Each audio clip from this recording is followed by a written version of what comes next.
Hello and welcome to another episode of the Date Your Wife podcast. I'm your host, Danielle, with my husband, Garrett, and we have two amazing special guests in our house today, Danielle and Jennifer. You guys, we are new to Miami, so I've started following you guys a little while ago, and your story is amazing. You guys run a business together. Are you married officially? We are. You are, but you go by different last names? We do. You do? Hey, everybody does their thing. I like it. We like social media, right? I think we were like, let's not change I really everything. like my last name. I didn't want to give it up. Yeah, I didn't really like my last name. Nobody could ever say it. Now the truth comes out. Now I loved my last name. Don't take it from me. Some people keep their two names though. They do the first name, keep the name and the name, and then it's like a lot of names.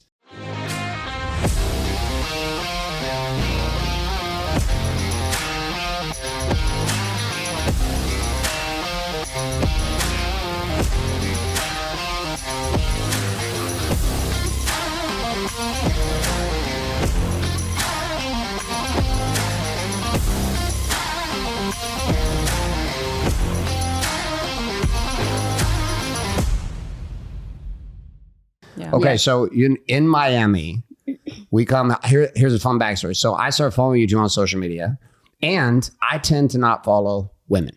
This is just not what I do. I just am in the man world to do my thing. So I start following you two.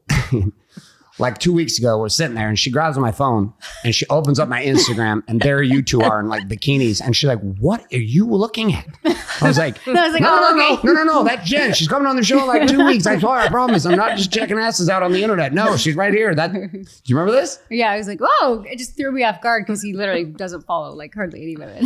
So my team's like, you're following two women right now. I kind of love that, by the way. Yeah, it's good. Yeah. It's good. Okay, so we're going to start off. Love that he doesn't follow. Yeah. Hey, I like it. I'm like, don't get distracted. We had some situations, so they got handled. So how did you two meet? But start with this: who saw who first? Because you got an interesting part of what you were sharing before we actually started the show. Like who saw who first?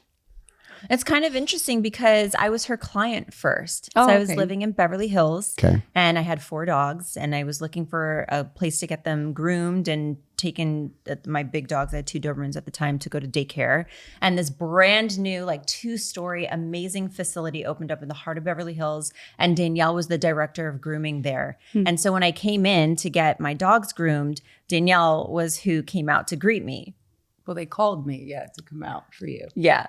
So I get a phone call in the back that we have the biggest retail shopper in the store. You have to take her on as a client. And I was just having a bad day and carrying on. And I was like, I'm not taking any more clients. Like I have clientele that followed me over. I'm now managing like multiple locations. Like I cannot groom any more dogs. And they're like, yeah, but you don't understand. So I came out and is this when you had Nico with the Yankee hat? That's when I picked them up. Yeah. When I picked them up when they were done, I had my then 6-month-old son with like a Yankee hat on and I was there and she came out and she was like, so are you really from New York? Or are you just like rocking the Yankee hat? And I was like, no, I'm actually from New York because this was now California. People do that in California. Yeah, for sure they do. For sure they do. I need to know the real story. But then she hugged me goodbye and then she walks out. And I mean, normal, like client interaction, nothing strange. And then it's like a 2-floor place. So all the guys ran down from upstairs and they're like, do you know who that is? And I'm like, Jennifer Stano. They're like, she's like a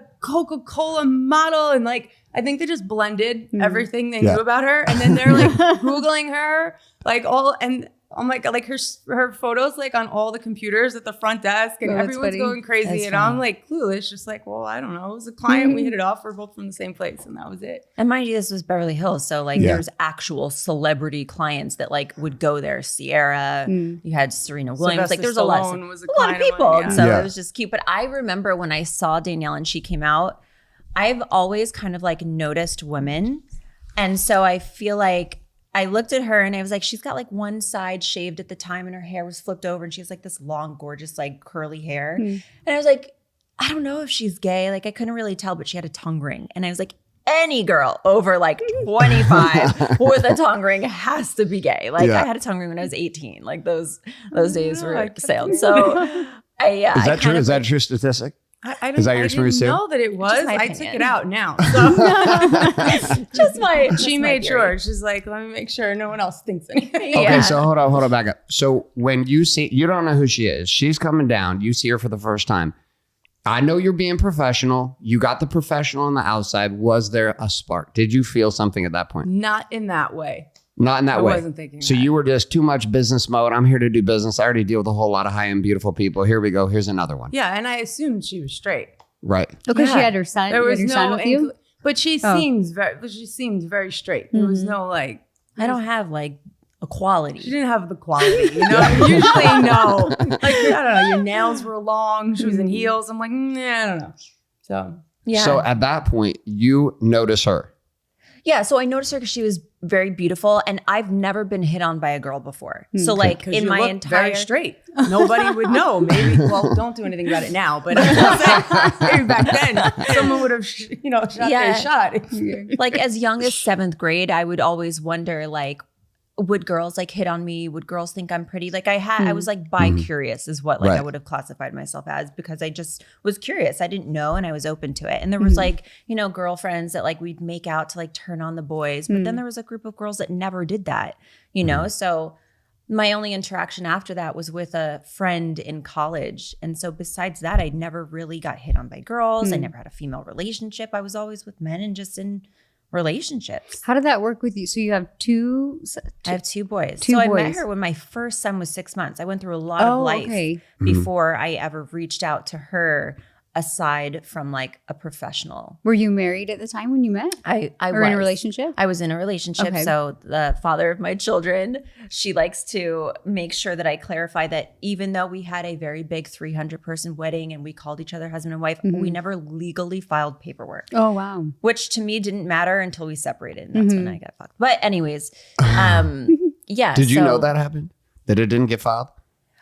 I was aware. Okay. I thought we would have a second wedding in Greece because he's Greek and they usually do that. And we just never did. So wow. Never happened. And it was fine. I had 2 kids. We were in love and all the things were great until it wasn't great. Yeah. But so then I had reached out to Danielle and was kind of like, oh, I've been thinking about you, and just very random one day.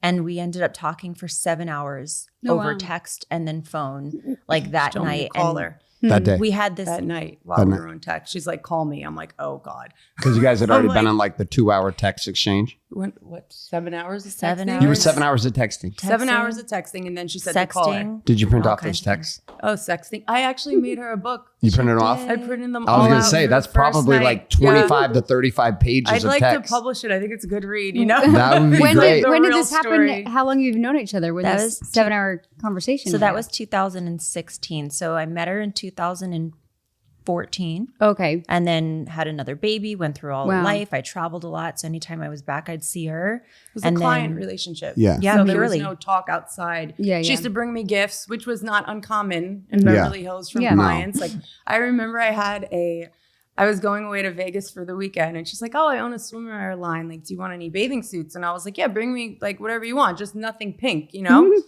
But I thought she would have come in with like a couple. She brought in like 24 bikinis. I'm like giving them out to people. But I didn't think anything of it. And then I had it on and I took a photo and I was like showing my coworkers and I'm like, should I send this to her? And they're like, no, that's so creepy. Don't do that. So I was like, oh, all right. Like I won't send it. And then years later, she told me like she was so upset that I didn't send her a photo. Like maybe I didn't like them. Like she was wondering. Yeah. Would you have wanted the bikini shot? Yeah. Yeah. I mean, if I did that to like any of my girlfriends, they would put it on, send me a photo, be like, look how cute. And it wouldn't So, be like, weird. Yeah, you're just like, hey. I'm but just it's like one of the different. girls. Okay, so the text exchange leads to the phone calls. The text exchange was 7 hours long. How long was the phone call? So the phone call was not as long, but I was, I had my swag game was on. We were good. We were sexting. She said, call me. All of a sudden I'm up pacing back and forth, like telling myself to get it together. Like, fast. And I'm like, hello. So cool.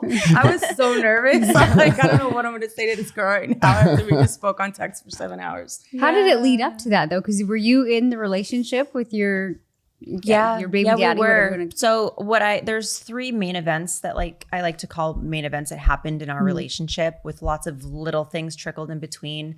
And after the 3rd time of me sort of catching him, I didn't even cry. I was kind of just like broken at that point. I was like, I just feel like my heart's open. But I had a 1-year-old and a 2-year-old, and like, where was I going? What was I going to do? Sort of thing. Oh, it's fucking heavy. Yeah. That's and so hard. I think, he always would joke around that I was bisexual, even though I only hooked up with one female before. And so I had asked him eventually, like, what do you think, like, how would you feel if I like saw what that was, like with another female? And he was like, as long as they don't have a dick, it's okay. And so it kind of like gave me that like permission, even though we had already talked on the phone, to like pursue and see what this was. So okay, so the pursuit happens. So did you keep it together on the phone call? Yeah, of course. Oh, good. I had to, but it took a lot. Were you at that point, what was different about this exchange for you? Like here you have a relationship that's now crossing over. Like what, as that first moment happens, you guys are like texting back and forth, sexing back and forth, and now you're talking. What started to shift in you of what you saw in her? Because you've kept the frame of professional, here I am, this is who I am, we're here, and now we've crossed the line into this other place. What started changing in your feelings for her? I felt it coming, the text message. And I think I told you that. I was like, I actually like felt this coming. And then I had said to her that I feel like things like this happen to me. And then I'm like, maybe I worded this the wrong way. Cause she was like, what do you mean? Like every one of your clients is like hitting on you. And I'm like, oh, I'm like, that's not what I meant. But she kind of, I knew she was hitting on me when she reached out to me, but she also did it in a spiritual way. So it could have went either way. And I'm like, she likes me, you know? So, but I was feeling it like that weekend before. I was thinking about her like crazy, and she had come into the job and they wanted to, borrow her Doberman to do like some photo shoot. And I had to ask her about it. And I hate asking people favors. And I'm like, I'm getting uncomfortable. So I'm like looking down and trying to talk to her. But it felt different. It felt like something like flirtatious.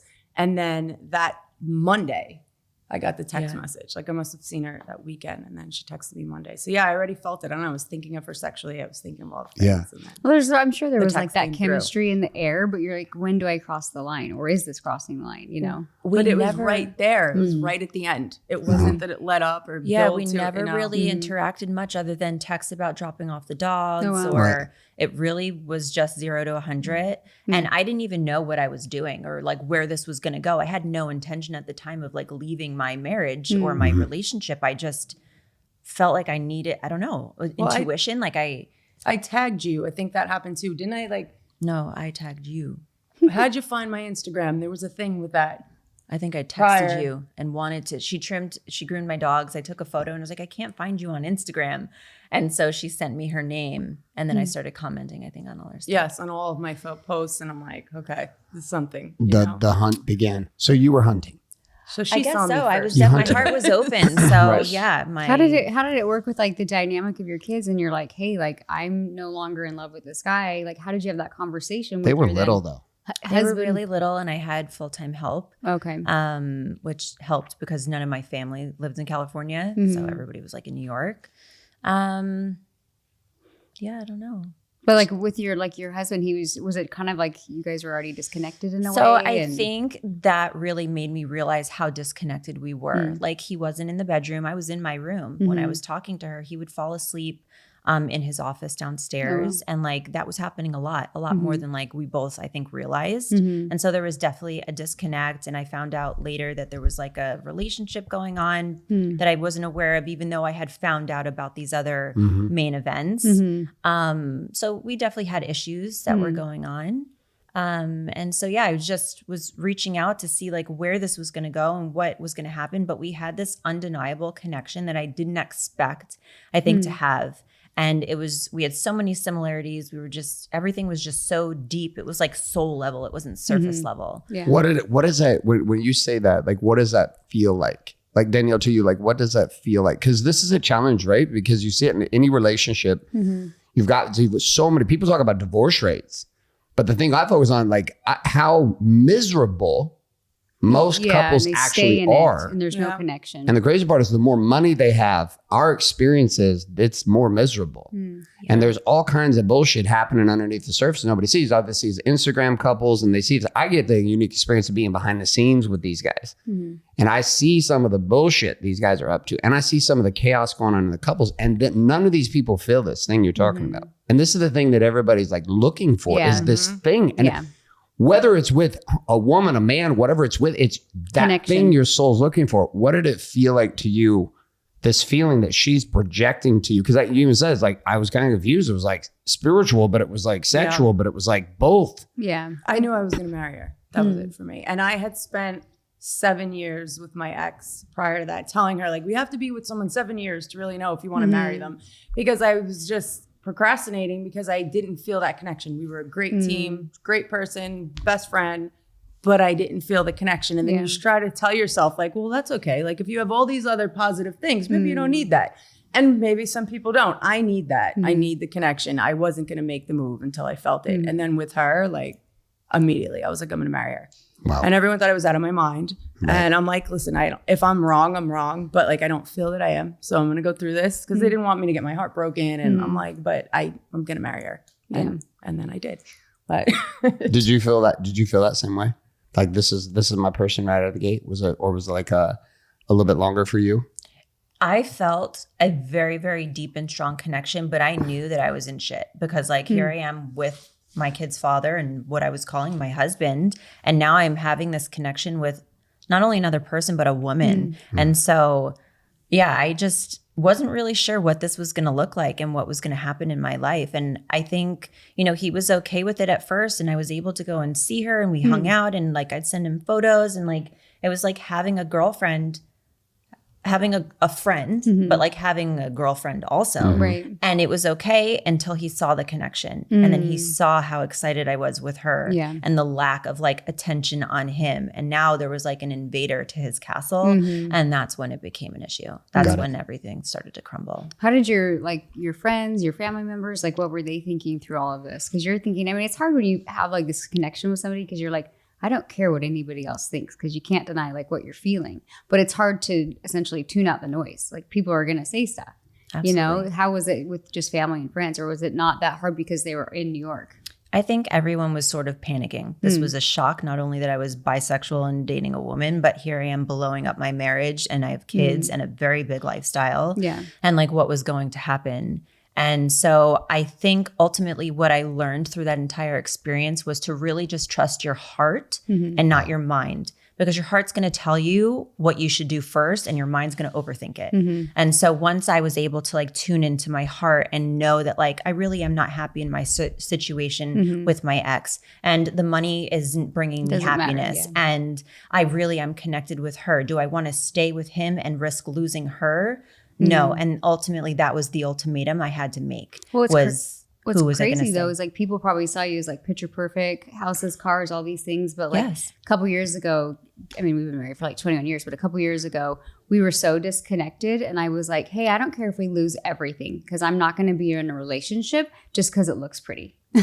And I was like, I want to feel you. Like I can't feel you. And I know that chemistry and connection is there, but we just went through this phase where we were kind of numbing out. Yeah. And I was like, I don't care. And I think that's what people don't realize. It's like a lot of people stay in happy marriages and they look picture perfect and they're like dying inside, So like kudos for you to being like, fuck you. I don't care. I'm going to follow my heart and go that direction. Cause ultimately like, I know that's what brings us happiness. Cause like I was ready to lose it all. I'm like, I will burn this shit to the ground. I was like, but I know we can connect. We just got to get back on track. It was intense. But let me tell you exactly what she said wasn't because so nice, she's soft about it right now.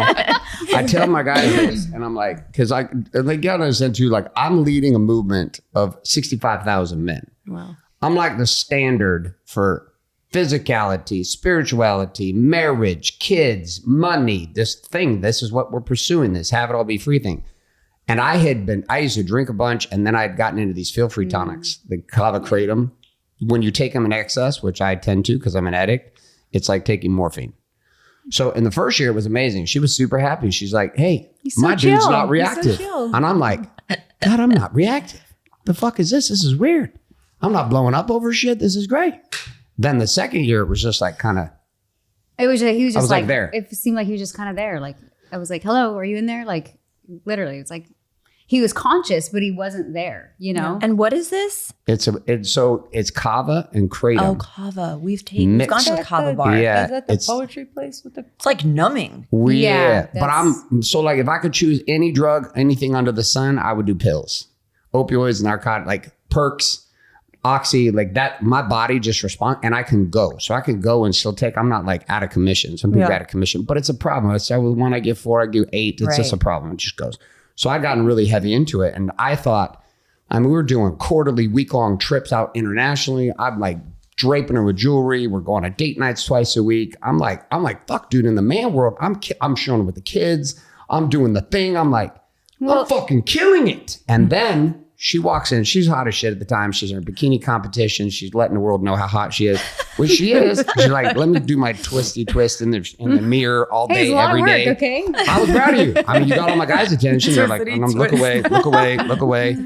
So she comes to me in this and she puts her hand there on my chest and she's like, I can't feel you. And for the last 6 months, I've been thinking about fucking another man. I've been fantasizing about another man who could see me. I'm not saying I'm going to cheat on you because I'm too much a high value woman to do that. I'm just saying we can't keep going this way or it's going to end. Then for the next couple weeks, I use a statement in our programs called, if the king doesn't rise, the kingdom dies. So she's texting me, if the king doesn't rise, the kingdom dies, ... And just so you know, the queen leaves with the children before it burns.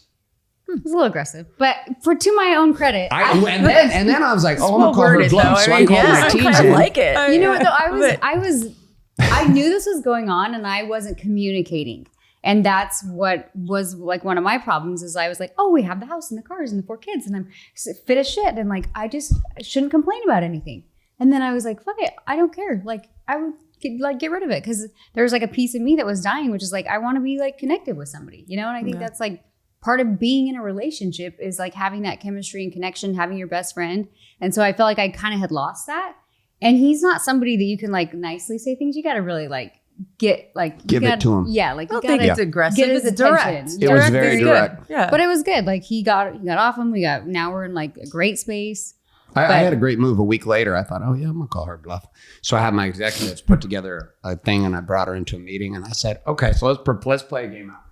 If we got divorced, here's what the money game would look like. And I had to map it. My teams were so uncomfortable. Like, I can't fucking believe you're making me do this presentation right now. I was like, present it. She listens to about 6 minutes of it, stands up and says, oh no, you're wrong. I'm fucking taking everything. And walks out. And I look at my teams and they're like shitting their pants. I'm like, well, I think that went well. We're going to have to try a different approach. Well, good for me. I was like, again, to my own credit, I wasn't like thinking divorce, but I was like, we are going to fix this shit, you know? And inevitably, I'm like, if you don't want to fix it with me, we're going to drift apart. Yeah. Like, I'm willing to do the work, but if you're not going to do the work with me, and I think that happens in a lot of relationships, is like somebody's all in, but you can't drag your partner. Yeah. You know, so I was like, I'm not saying divorce, but I am if like we don't figure this shit out. So the courage it took to do what you did. Yeah, it's like I would tell you, line up 100,000 people, men or women.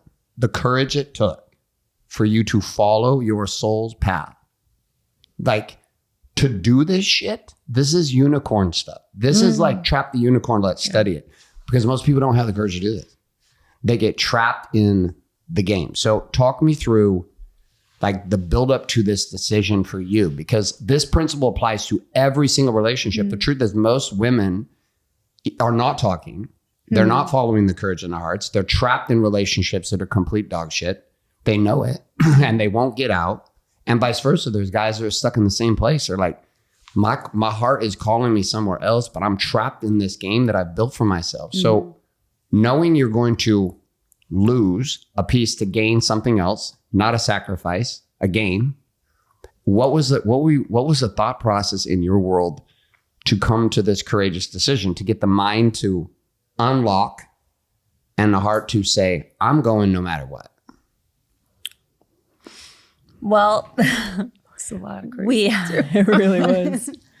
So after I had to like make this ultimatum, my ex and I decided that we were going to sell our Beverly Hills house and move into a Malibu house for 2 months to see if we could reconcile our relationship. And in that time, I said that I wouldn't speak with Danielle or see her. So that was like very, very hard to do.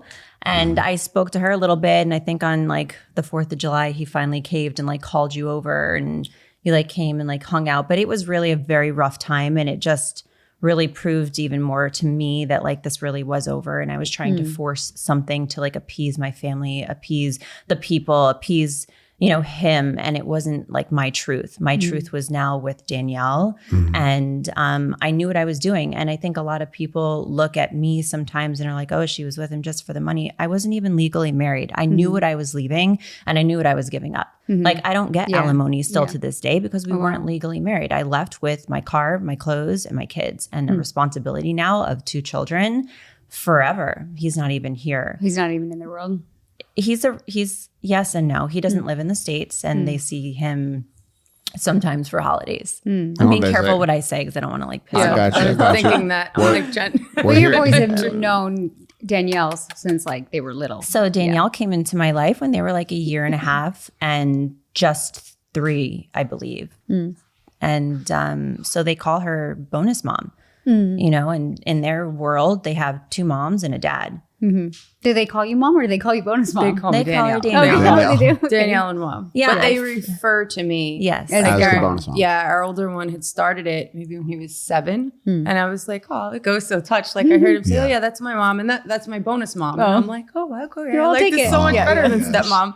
And then the younger one, Tino, will say, that's my other mom. Like I have 2 moms. So that's very cute. And it's normal for them and they're comfortable. And in today's world, it's okay. There's other kids that have 2 dads or 2 moms. So it's not like, oh, that's the kid that has the 2 moms. Like I check in and ask. I'm like, does anybody ever make fun of you at school? He's like, no. They think mom's hot and you're cool as shit. I'm like, oh, all right, great. He's like, did you see some of my friends' moms? You guys are awesome. I'm like, okay, great. So to say, we have a saying that women divorce men, they don't divorce children. Right. And it's a weird deal because like if you take on the courage it took not only to make the decision and then to walk away from the money and then the fact that now you're single mom, but you weren't single mom in this, you're going with Danielle.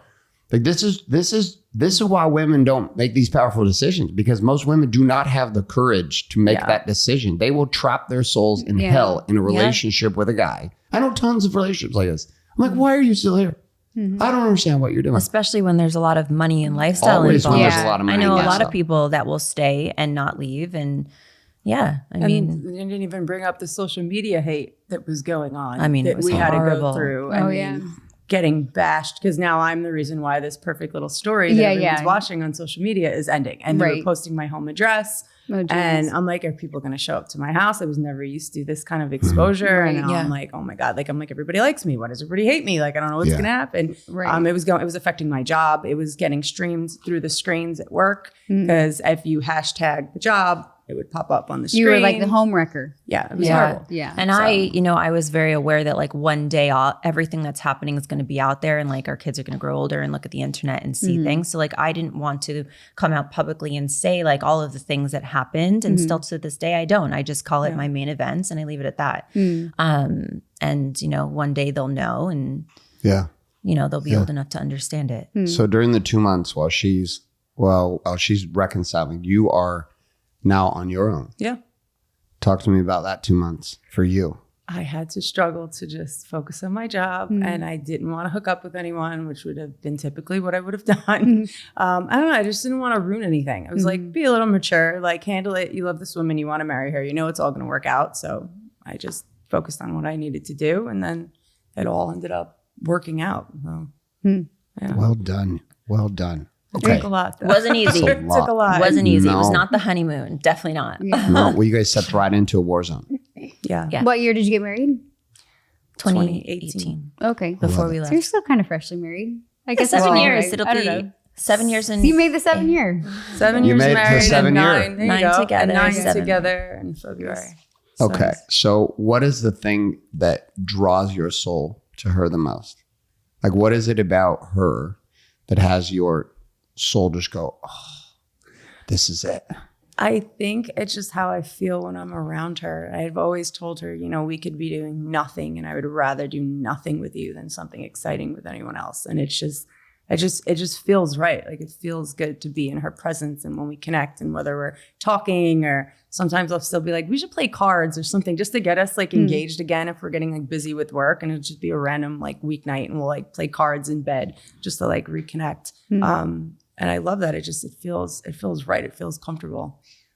Do you guys do like weekly date nights? We do. Yes. Yeah. Twice a week. Okay. I think it's Nice. very important for couples to do it, but especially when there's somebody that's like a bonus parent, because it's not biologically their kids and they're coming into a situation. And so I think, making sure that she has that dedicated time and attention away from the children is like really important for the relationship. We thought we were going to get like divorced like 10 Different times. we're talking about like 10 years ago, but that's how we kind of partly how we reconnected and repaired our marriage, because we were like, we're not dating anymore. Like we just kind of became roommates.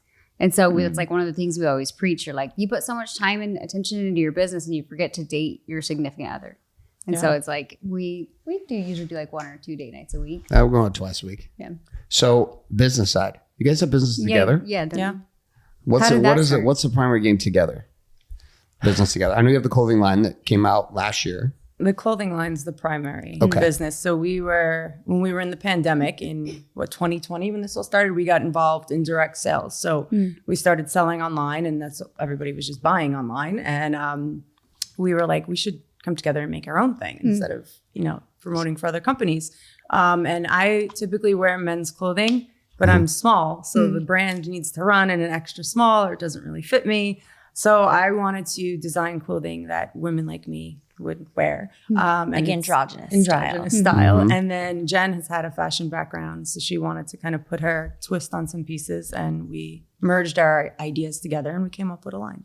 Oh, cool. So is this is the one that launched last year? This is April, Okay. 2024. And outside of that, you have other businesses too. Are you still in the grooming space too with dogs? I stopped doing that one. Florida's different than California. Okay. That's all I'm going to say. Okay. I just enjoyed it more there than I do here. Got it. But we were selling this collagen, and Yes, we were and that starting was, there. I mean, we were doing phenomenal. Yeah. And that was like our main source of Well, that funded the Got it. opening this business. And so we used those investments and stuff to launch did a couple aligned. properties flips just randomly, like some things. And then I had removed my breast implants in 2019, and I really struggled to find bras and inserts that helped me when I wanted to have a boost to feel like I could.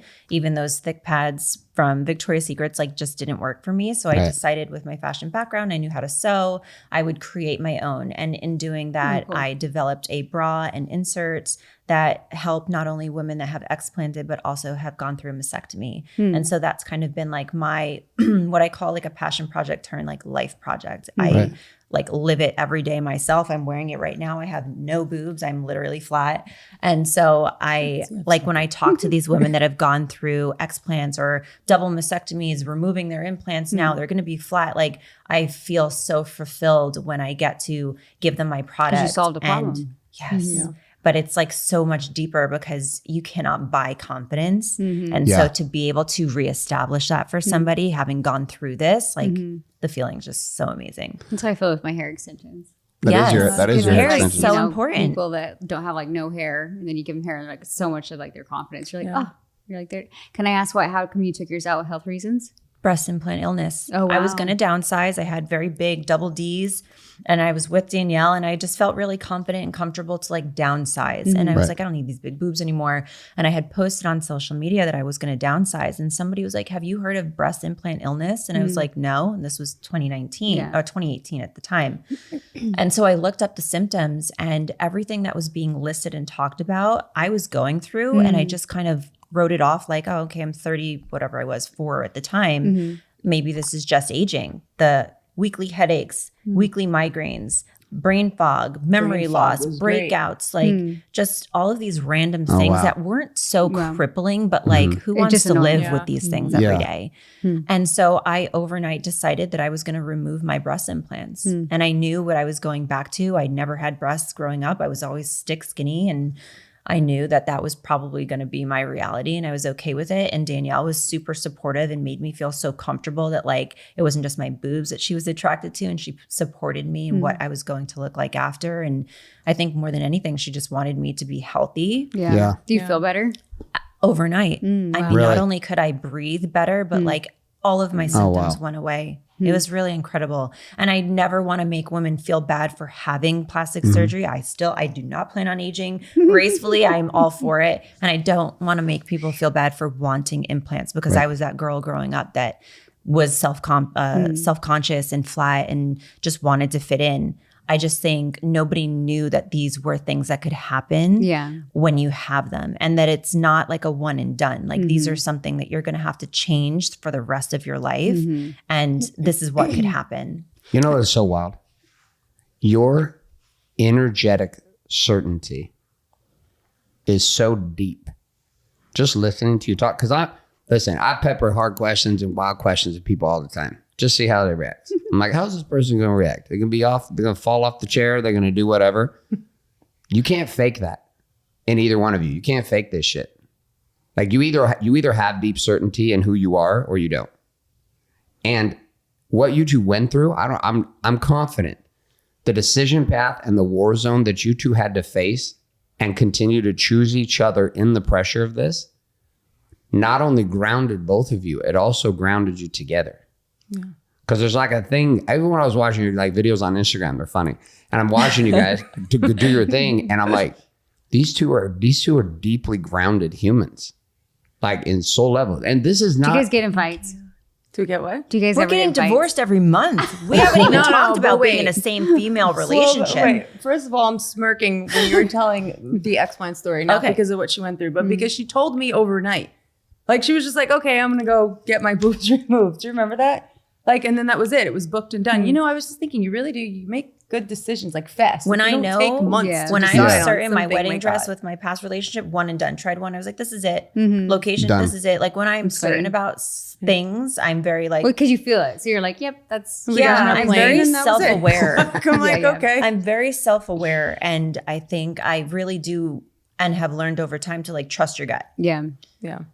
Well, that was big moves. So yes, we get divorced monthly. You get divorced? Not actually. Do. Well, you talk to me like, listen, couples battle. We battle all the time. Don't make changes. No, I asked him, I'm like, if I was with a woman, would I fight this much? It's going to be worse. Worse? Okay, tell us. See, these are things we don't know. Because he's so reactive. I'm like, oh. Yeah, but when you're hormonal, he's probably like, she's hormonal.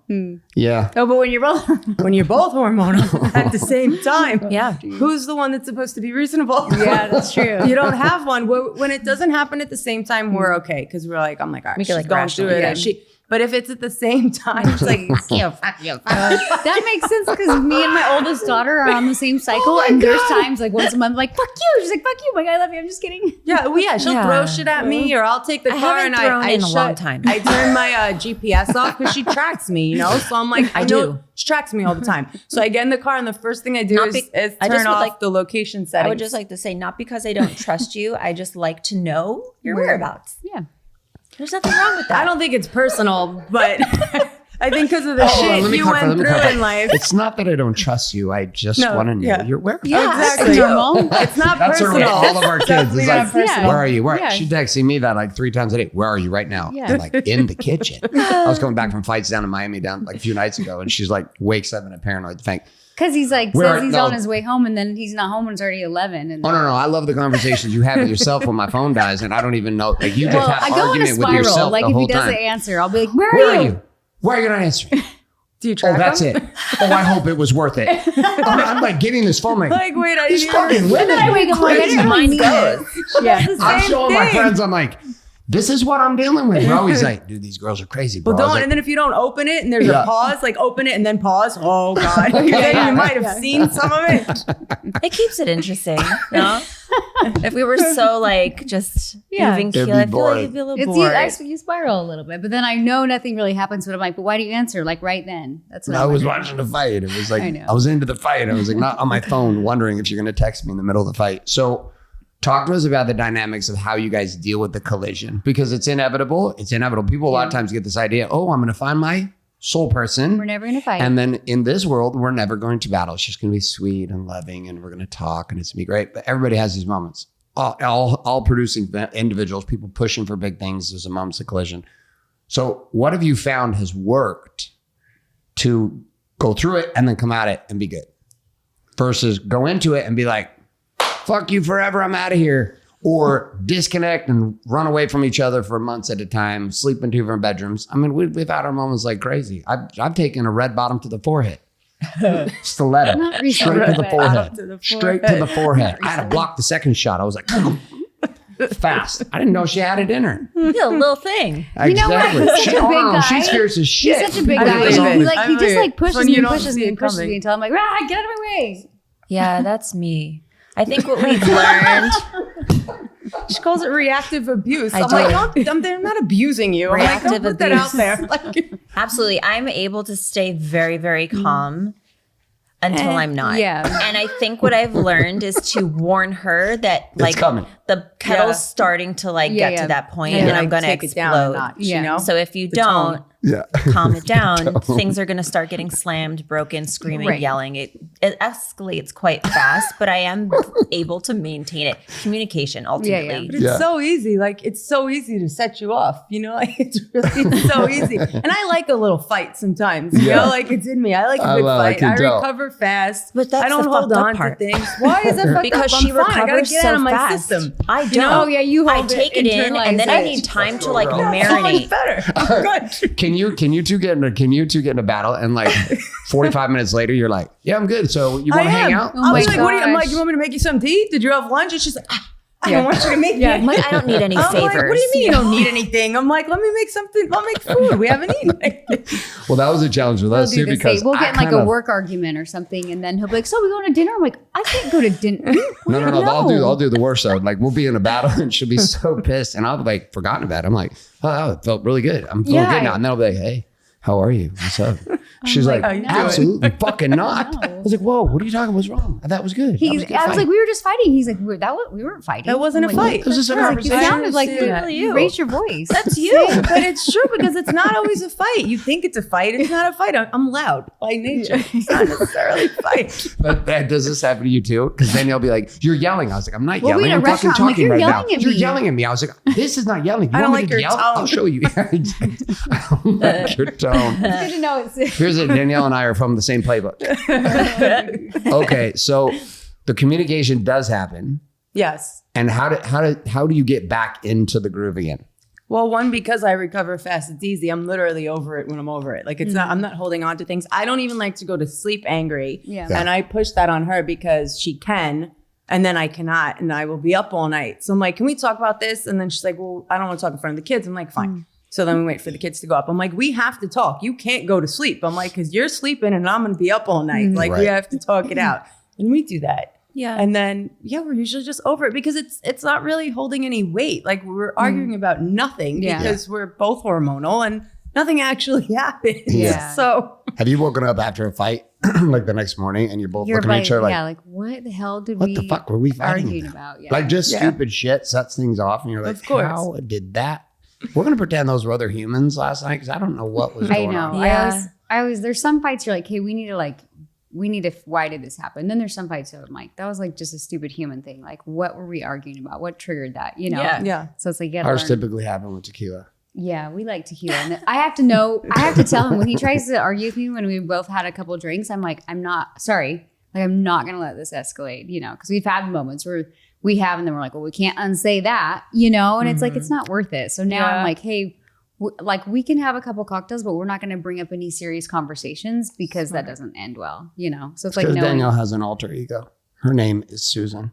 He likes Susan is amazing. What does Susan do? Oh, Susan's like, she's a stripper. Now. She's a stripper. Yeah, see, that's the thing. He likes when I have a few cocktails. I like Susan. Susan's either fun or she's mad. We don't know. No, Susan has the phase. Susan goes, stripper, slutty, awesome. Fuck yeah, let's go.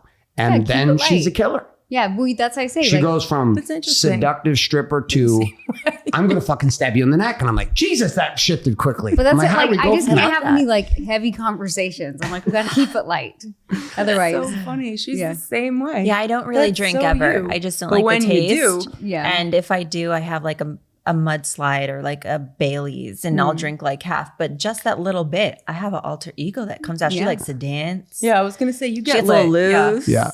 Danielle gets it's not often. I like it. Danielle gets that's why like a little tequila and be in downtown Miami, and she's like all of a sudden Colombian.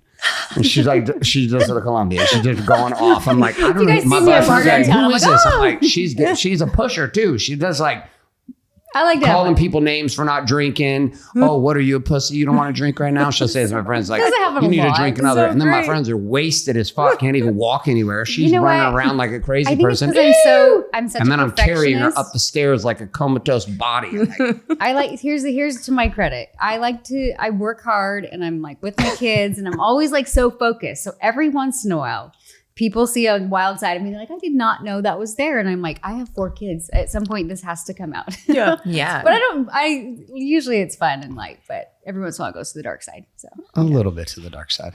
Okay, so you ready to shift? Ready to Conversation. Sex. This topic can create massive connection for relationships. It also can create tons of chaos.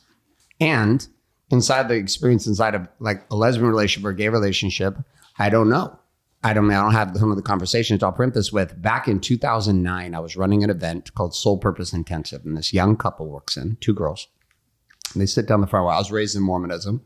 My wife was too. So my whole life being raised around that was like an ideology of gay, lesbian, bad, wrong, go to hell. Everyone's going to burn. If you look at them, you will burn. Don't look at them, they'll burn. And I was like, oh man. So I'm in this transition, just left the Mormon church and I'm running this event. And this young, beautiful couple walks in and sits in the front row. And I'm like, oh, I think they're together. Oh shit, they're together. And my mind has come from this frame my whole life of wrong, bad, evil, wicked, go to hell, burn.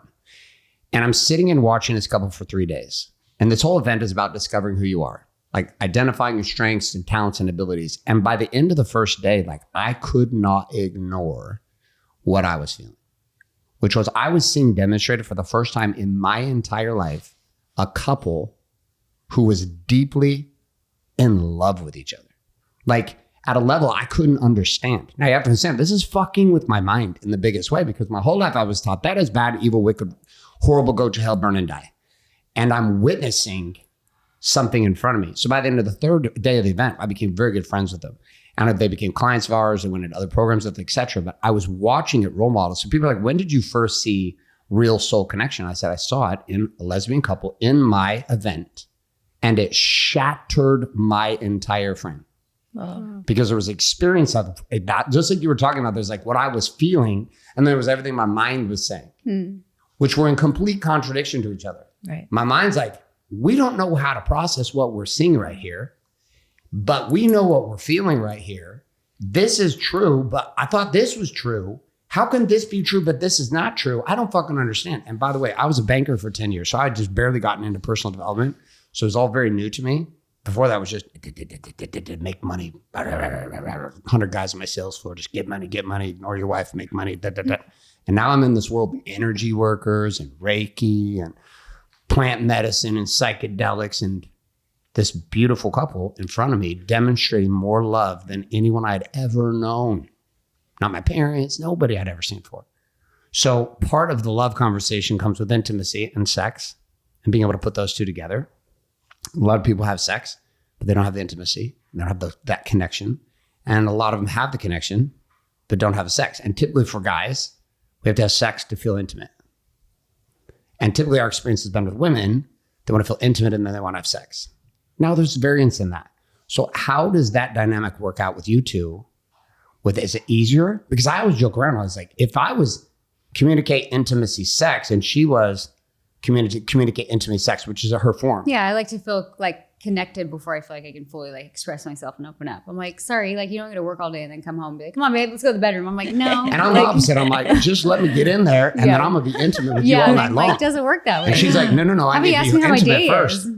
So how does it work with you two on that side? Is it the same? Is it different? Meaning, do you both find the intimacy first and then sex comes, or is sex come and then intimacy? Is it a blend of the two? I'm coming to you first, Danielle. I think we both go sex, intimacy. Think about it. You could be asleep. You don't care. No, she doesn't.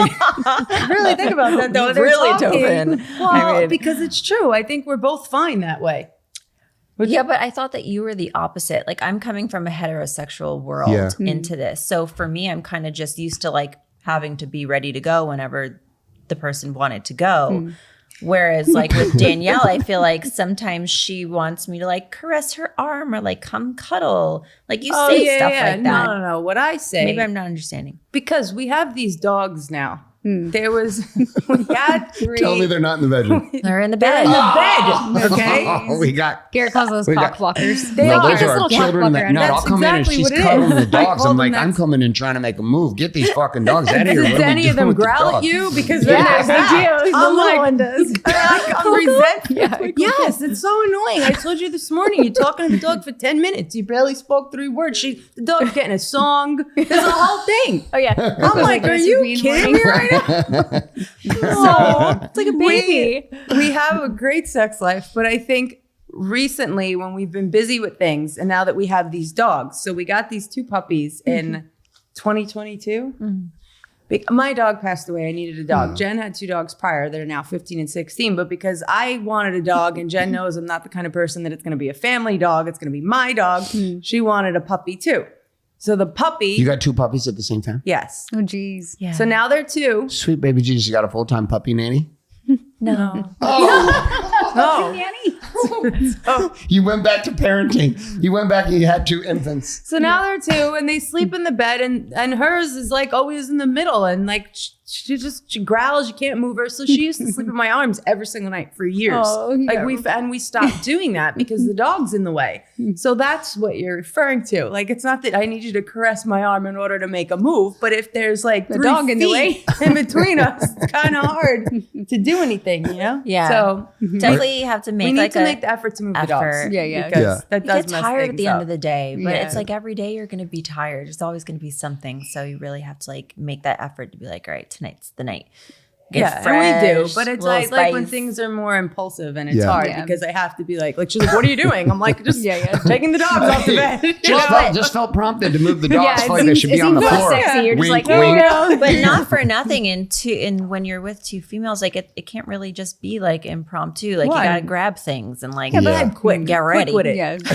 Yo, I got a drawer. I'm fast. I got skills. fast. I'm ready. I can get the useful tools faster than I can move this fucking dog. Yeah, it's true. I grab tools faster than you have to brush your teeth and do the things, which I don't even care. You don't have to do any of it. But So the dogs are an issue. yeah, They're a loving issue. It's an issue. A little. You know what? It's funny because It is for me. It's an issue for me. I know. he like when he comes to bed, if I'm cuddling Coco, he immediately is like, nope. And I'm like, oh, but I don't care. She's really easy to like. We'll put her on her She's bed, 2 pounds. and she won't cry or anything. And then she knows when he leaves in the morning, and she'll start like whimpering, like, "Mom, he's gone. Come get me." And so then I come grab her. But She's so little. There's times like we're smashing, we're going after it, and I'll like look we over. forget the dog's at the and end the of the bed. dog's We're just all, sitting there looking at it, and, like licking my toe, and I'm like, "Don't lick my toe while I'm doing this! God, that's horrible! Get the fuck off this bed!" But it's too little. We don't have the problem. Is he's a little dog, not a big dog. No, same. And the other They're one little. sleeps in our kids' room. So What we kind don't- of dogs are they? A 6-pound miniature schnauzer, Oh, a Pomeranian, and then the older ones, it's a Pomeranian and a Maltipoo. Okay, The so older they're all ones are little. fine. The seniors don't bother anymore. They can't hear anyway. Yeah. Fine. They're doing their own thing. It's the How little much does sex and intimacy play? And obviously we got the dog things going on. Like how much does that play into your relationship? Some relationships it's like deep and it's meaningful. It needs to happen a lot. Some it's not as much. Some it's like somewhere we get in situations with couples where the woman actually wants to a lot, but the guy's kind of a dick and he doesn't know how to show up in a way. So we actually build entire programs in our programs for guys. We call it Paid and Laid Protocol. And we teach married dudes how to like learn game. Yeah, With their wives because they've lost it all. Like Yeah. their idea of game is I go to work, I come home. They do you go to want work, and they don't even know how to connect, and they just want to like shut down, and then they're like, "Oh, come on, babe," and the girl's like, "No, like, sorry, it doesn't work that way." So what's the rhythm? What's the rhythm for you guys? Like, does it have to happen multiple times a week? Does it have to happen once a week? Is there just change based? I mean, obviously seasons thing change and lots of work and things and stress, but what have you found is the rhythm for you? I think definitely connection above anything. As long as we connect, we see each other, we hear each other. I think that, and I'll speak for myself, I think that right in this moment is what's the priority. Of course, we'd love to be intimate and have sexual relations we together. have less with the businesses. I think it's just been a crazy few months, but it's still happening. It's just frequent. But it's not normal married couple. I don't think it's like, if we don't bang, like we have serious issues. Like I think connecting, if we're not connecting, that's a more serious issue than like us. But then when we do, and we're like, why did we wait a week and a half? Let's not wait that long. That was so exactly. we do that. So the stress of business like this, I mean, this is just a deal. You got what I call the trifecta of insanity. Yeah, You're married, how do you work together? You have businesses together, and you have kids. And dogs and quail. And dogs and quail. Do the quail sleep in the bed? No. They have an estate. Birds? Yeah, They have birds. They have an estate. Chickens. They do have an estate. They stay this Oh, big. cute. Okay. And they have like the little eggs in the grocery stores. Like Yeah. No quail eggs. I told them the duck story before. Oh, yeah. We had a series of ducks. That was fun. We had a duck. I knew we were in trouble when I was sitting on the internet and we were looking up diapers for the duck. We would consider keeping one. Because he was called Lucky, dude. So they had a whole group of the ducks that were growing in school in our house in California. They all died but one. So we called him Lucky. And he was super cute. And we were like, maybe we should keep him. And then we got Dory and we're like, Dory's going to eat him. We probably shouldn't keep him. No, when it ended was when the kids were making me buy diapers for the duck. Yeah. But to be in the house. And I was like, I can't do this. We're done. This duck has to leave. So we found a farm for the duck to go to. Cute. We had pigs actually in California. We had mini pigs in our house. That's a thing too. Yeah. No, the pigs they're smarter than dogs. They broke into the house, ran upstairs, and peed on the wee bed. They're like smarter than dogs. It's crazy. Yeah. Like we might be pigs, but we know where to be. Yeah. We're bougie like that. There's like we the don't two just piss pigs on the floor. running through the house, and then the three dogs running after the pigs. Just on a small farm. I'm running after the dogs. Yeah. It's a lot going We've on. had moments like that in our last house when there was like ducks and dogs and like my baby. And I was like, what did we do? Why did we do this? The pit bull's chasing the bunny. So the bunny. How do you guys, like, we've tried to work together and like, it's really hard to go into like work mode and then like husband and wife mode. Yeah. You know, how do you guys sort of like, you go into work, you can have work conversations, but then you can like go home and be together. Is that hard to separate it? I mean, for us, it was. We stopped working together. Now we have our own separate businesses because we couldn't figure it out. Yeah. Well, on top of working together, we also work from home together. So we're never leaving each other's space. But do you have to like turn the hat? You know what I mean? Like the business hat. And then I think when we're doing things that we enjoy about the job together, then we're great. Like when we're making content, like we love that. And then we're connecting. I think when we're doing things where maybe both people are assigned different tasks and I might have a time frame on it and Jen's like, we have our own business, there is no time, then we butt heads a little bit. And then she has to remind me that I'm speaking to my wife and not an employee. And then we go through that. But for the most part. That is the tough part. Yeah. That right there, what you just nailed, that's the tough part. This is where our rub would always come because she would come to me. My executive teams were running both brands. It's the tone. Like you can Tone is everything. No. so hard. So she would come to me though, and she would pull this move. I have a feeling you pull this move too. And we're on the same page. I got you, girl. Let's go. So I'm coming in business mode with my business partner. And she's coming to me with a business problem. I am a problem solver. This is how I built my empire. She comes to me with the problem. I got business partner hat on. She's got business partner hat on. I'm very clear about the roles. You're a business partner. I'm a business partner. You're beautiful. I sleep with my business partner. That's fucking amazing. But right now we're solving a problem. So she's got the hat on. And then she always says tone. I'm like, I'm not yelling. I'm just speaking passion like I do to anyone else on the team. So I'll speak to her and then she'll pull this bullshit. I'll turn like this and look over here. She'll switch the fucking hat and put on wife hat. And then I'll come back at her and I'm like, see? So I'll be like, hey, listen, you can't talk to me like this. I'm your wife. That's why I stopped asking for advice. I was like, this is going nowhere. What just happened right now? He's just yelling at me. You're just yelling at me. I am your wife. I have birthed 4 of your children. You cannot speak to them this way. This is not how our relationship works. I'm like, I didn't know we switched hats. What I really want you to say is all of your ideas are amazing. And see, that's all I need to hear. Yeah. You just tell me. Well, yeah. Stroking the ego. So does she do this? She's a girl, but she's kind of like a dude because she needs all those things too. Yeah. Hey, I get it. I get it. It's a duality. So how do you juggle that when that's going down? Because you're in the same space. Proximity creates power, but also proximity creates a depolarization at times because you see each other all the time, which can help. And also the confusion of roles.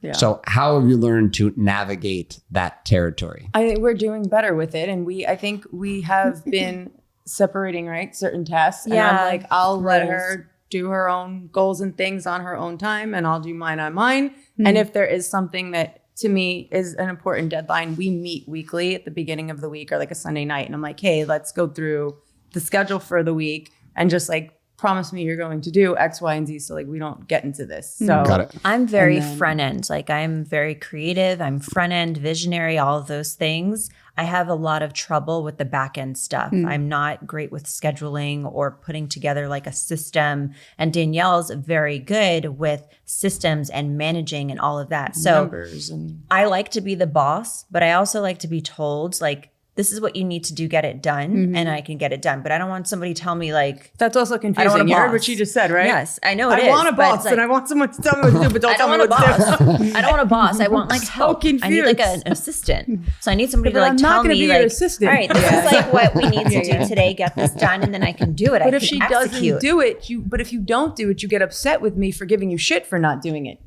Yeah. It's a fun. Do you guys have other?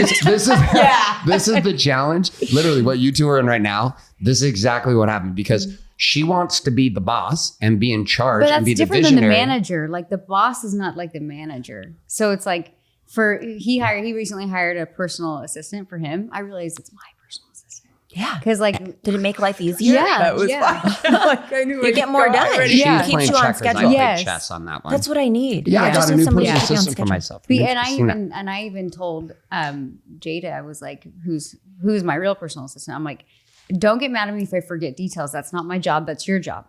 I'm like, so I shouldn't have to look at the calendar. You should prompt me and remind me that it's on the calendar. That doesn't mean that I'm not the boss. That just means that's not my job. You know?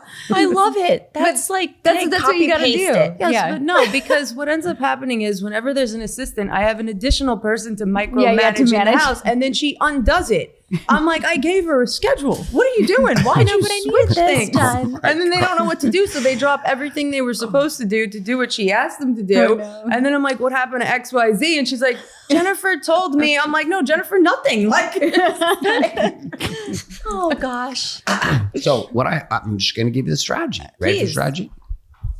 You should have one person who works for you, but really she's there to run interference. I like this. Meaning, you'd say anything you want to her, all your plans, all your ideas, give them all to her. She loves to run around with Voxer and just yell great ideas at everyone.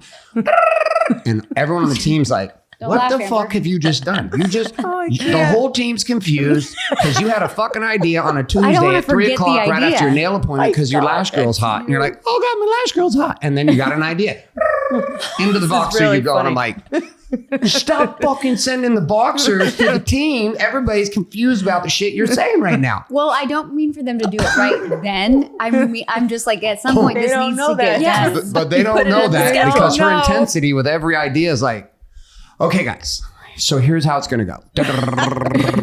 And then I'm getting blown up in text. Great. Are we supposed to listen to her right now? We're not supposed to listen to her right now? Like, what are we supposed to do? So great. So this is why we had to create a channel.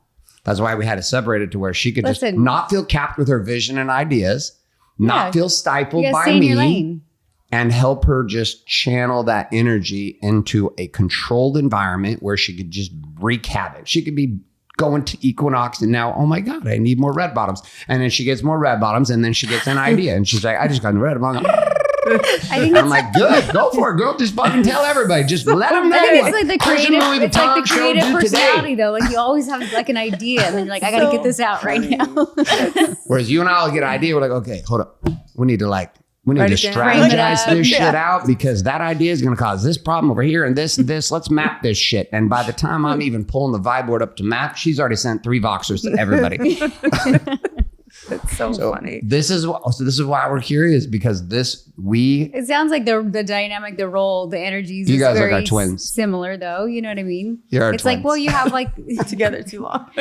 Yeah.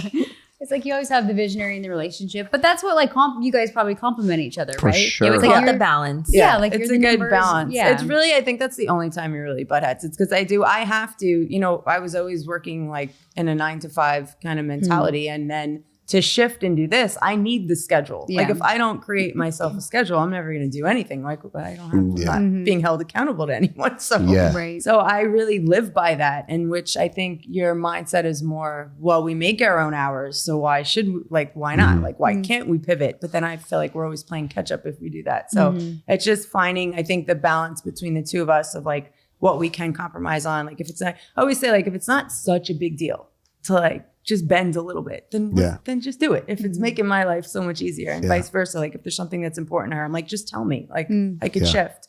And I think that's been working well for us. Do you guys have other team members with your clothing line right now? Now, very we have small now. like a babysitter / nanny will be like, oh, can you help us do this? Like while she's on to just fill some hours. Yeah. But no, we don't have like an assistant. We used to, had more, and now we have less. But listen, I've been an entrepreneur for 23 years, and I had never had a real executive assistant and personal assistant ever. So the first time we ever had somebody outside of nannies was this girl, Jada.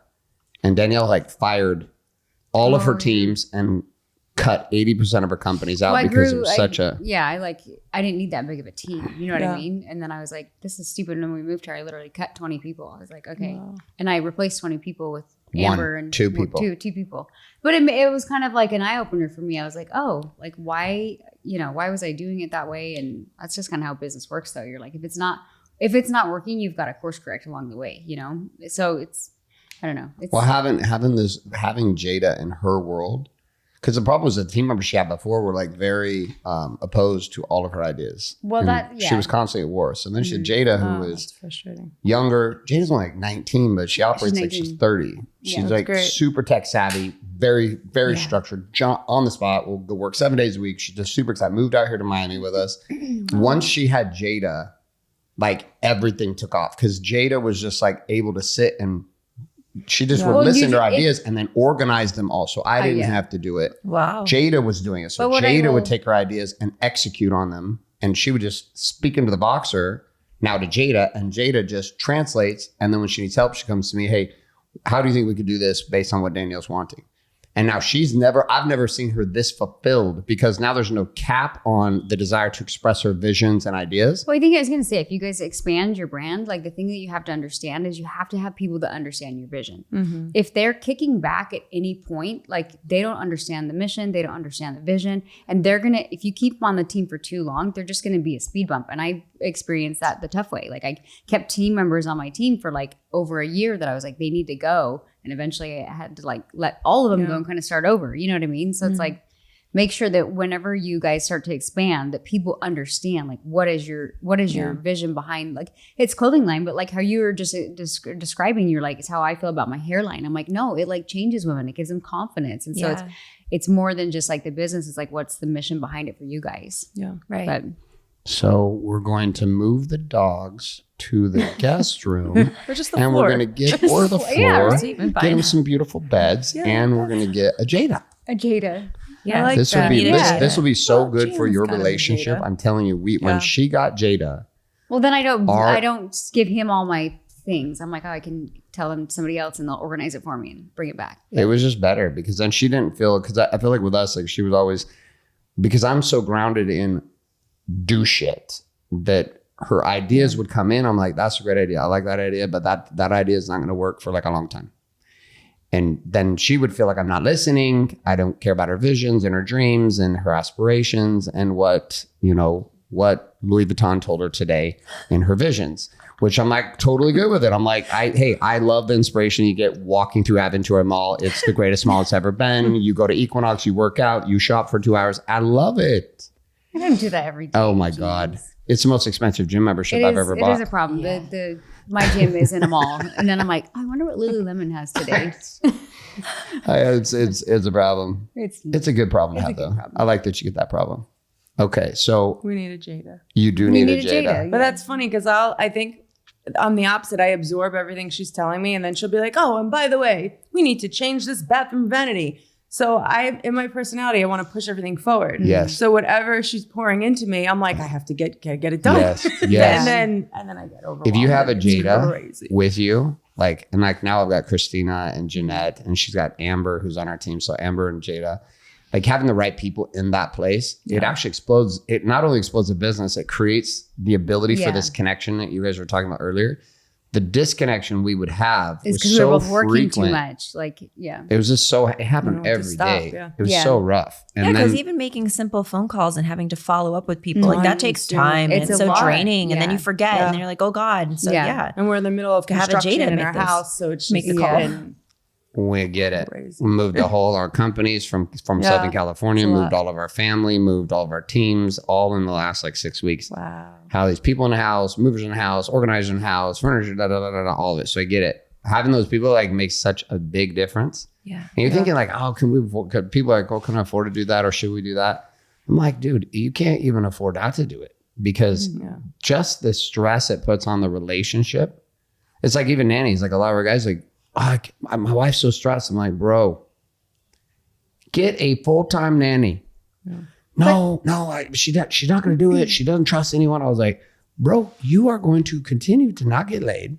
And you're going to continue to have a stressed out woman who, when you come home, wants to murder everyone and disappear with some hot guy down in South America. So like, if you don't get this nanny thing figured out, you're done. Yeah. Your nannies, you guys have a full-time nanny. We had someone and she moved back. She wanted to move back home in August. Yeah. So now we have, I guess, a babysitter that we're turning into a nanny / assistant. She's great. She lives in her neighborhood and it just kind works. Well, shout out Gianna. Yeah. Gianna got the shout out. Yeah, she's been great. So we're seeing where this could go right Where now. do you guys see, what do you vision for your clothing company? And tell the listeners what the name of it is. So the company that we have together is called Aligned, and we just dropped out the vowel. So it's ALGND. And then my explant company is called Original Self. Okay. And what'd you ask? Where do you guys see it going? Both of them. So where do you for want Aligned, I think retail. I think we'd love retail. to do some sort of retail for Aligned. And then for Original Self, I think the same, like to have the bras in a store and just be more accessible, especially worldwide, would be great. How far down the line are you with, what is it? I'm sorry, the bra brand again? Original Self. Original Self. How far down the line? How long have you been running that? So I launched in August. Okay. And we've done really, really well. It's the first company that's explant focused in the world. So I'm trying to capitalize on that and really just come out with things that I use myself, and anything that I'm using and trying, I'm bringing to the table. And it's difficult because it's not like a one size fits all. So you have to have different options for different body types and different sizes. And it's not like a standard ABCD because now we've like removed these implants, but now we have loose skin. So it's a lot to think about. Where's all your stuff made? So mainly China. Okay. Yeah, I can't find anybody local for the bras. And then for our clothing line, we have Pakistan for all of our cotton goods. Who does all your shipping? Do you have a shipping company that does We do everything? it. Oh, you do ourselves it? direct. Oh, wow. You guys are... We've been trying to do as much as we could ourselves, like accounting, everything. To recoup costs? In the beginning. Yeah. And then, like we have someone that does our content, but like we're responsible for like putting it up. So like for now. That's great. So. Okay. So we're in fun launch mode, right? And fun launch mode is like the concept and idea. And now we're getting traction and moving. The piece interesting is like God, why I keep forgetting original what? Original Self. Oh, my mind was like original sin. OG. I don't think that's it. Oh my God. Welcome to our bra line. It's like the original back to your sin. original self. Like you've removed them. You're back to where you started. So share with me that, and our listeners, like the messaging behind it. Because behind the bras, like because every product, no matter what it is, like we fall in love with shit because of like the backstory to something. That's why even like the show's fun. I feel like she kind of shared the backstory. But like give it again from like the broader scope of like, here's the message behind the message with the name of the brand. So, I mean, like, what do you want people to hear about it? Like if I put you in front of 5,000 people and you had a chance to share for 5 minutes the storyline of this, you've kind of gone through it with what your process was. My experience. And so there's experience and there's the message. What's the message you want women to receive from this? I think that the message is like, of course, like beauty really comes from within, but there is an element that like how we feel and look on the outside can affect how we feel about ourselves on the inside. And so the bra is meant to kind of be like makeup. There's days where I don't want to wear any makeup and I'm totally comfortable and confident in myself to walk around with not a drop of makeup on. But then there's times where I want to be glam, and that's totally okay. And I feel just as confident without it as I do with it. And that's what I want the bra to kind of be for women, is that I want you to feel and know how beautiful you are without it. But then for the nights or the days that you want to put it on and feel like yourself with implants, that you have that option. Right. It's really about giving women the option to have the ability to have these boobs and feel like they once did with it without having the consequences of the health risk. Confidence. Yeah. Well, I love that, because it's like, it's so crazy that you're like, hey, you're beautiful with or without it. But if you want to feel that way, then go for it. You know, we were speaking at a big event one time and I was talking about hair extensions, and so I was talking about, feeling beauty within and all these things. And somebody's like made a comment. They were like, well, because it was a virtual event too, remember? And somebody was like, well, if you feel so confident, why do you need that fake hair? And I was like, because I feel beautiful with it. Why does that matter? That doesn't like affect who I am. But if I feel beautiful with it, like I'm okay with or without it kind of thing. So I think the messaging is like, hey, you're beautiful. But those times you want to feel like a little bit extra, like go for it. And like that's same with makeup. That's what's fun about it. Hair extensions, heels, like everything. It's like, oh, I can wear sweatpants all day, but you know what? Today I want to feel cute, I can imagine like if you were like, just like in your experience, you're going from double D's to nothing. Like that transition. Yeah, it's part of your identity almost, like it's very emotional, like for a woman to go through, like, because your identity, like the way you look at yourself in the mirror, if you don't have a ton of self-worth inside, like I got into bodybuilding like a year and a half ago, I was like 190 and I'm like 225, and I see the difference in how I was just surfing and doing whatever. And I decided to get big again. I was like, all right, we'll get big again. And I see the difference in how I see myself. But in the bodybuilding world, it's wild because most of these dudes have no confidence. They're super big, but they have no confidence. So like they don't have this inside thing. So you can give them this outside thing. Yeah. But they still run around with big sweats on and they still feel like they're fat and they're this and that. I'm like, bro, you are a monster. Take your shirt off. What the fuck are you doing? The messaging on this is going to be critical. I'm not trying to coach you right now because we did this with hair. Open. Because Natural Beauty Row hair extensions, we pushed into a market with hair in a way with a message. It was so different. And her methodology and her vision with it, as I came in with her to collab on like creating the messaging of it. Like, what is the messaging? It can't just be about hair extensions. How are we going to get women to fly from around the world, around the country, to come to salons, invest $3,000 to $5,000, get hair extensions done, and do it consistently? And that all came back to the message. It wasn't even the product anymore. Yeah. It was this message. That's why I'm intrigued by the name, because the messaging of that name allows for a bigger conversation to happen. What are the statistics on women like doing explants? Like how many? It's how pretty many are doing big. this? It's a good question. It's definitely. I mean, there's plastic surgeons that have turned to only doing explants now because that's how popular it is. Those are your partners. Yeah, those are your partners. That's your window. That's who you should be marketing to. All those doctors. Should be your strategic partners, and you're coming in with more than, because you two as a couple, like energetically, like you have the space that can hold for people, like the look, and now it's like, what's the messaging behind it? But that messaging lines up with something bigger. So when we made the message bigger than hair, it was hair was the thing along the path to the thing, which is what I heard you saying too, which is like women are going to feel more confident, more certain, more sexy, more powerful, more connected. Same thing with hair extension. Because now all of a sudden you're justifying like this massive opportunity. That's a good idea. Get into like the plastic surgery places, and then because think of their clientele, and then from there, like especially in Miami, right? Like think of that clientele, and then from there, then it's like get it into a Neiman's and a Nordstrom's and that kind of thing. But it'd be interesting because if you imagine it was I didn't realize we were going to go to this place. I'm sorry, I turned it here. Turned into a little business meeting. It was like a little business meeting. If you had because the thing is like you can have the thing and it makes you feel a certain kind of way. But if you don't shift on the inside, how you see yourself with or without it, which you've obviously figured out. And there's some kind of a process you went through to figure that out with yourself, to allow yourself to be in full power with or without them. Like just you were saying with the makeup. So the real value in this, just look at the messaging I had no idea we were going to talk about bigger than a bra. Like him and I were like, and it's even more valuable than the bra. So the bra is the thing to the thing. And the thing you're selling is the thing, not the bra. But the bra is the piece we use to get to the thing. And then there's the conversation you two are having around who this woman has to become now in this new identity. How do I find my certainty? The same reason I got the boob job in the first place. They had breast implants because they want to feel a certain kind of way. Now they're going a different direction. And you just like took away the thing that was making them feel that way. And particularly for women who were getting the sickness and feeling the illness, and now they were forced to take them out. Do you talk about it on your platforms? About breast implant illness? Yeah, we share stories of myself and the customers, and I mean, the response has been amazing. Yeah. The stories. Yeah.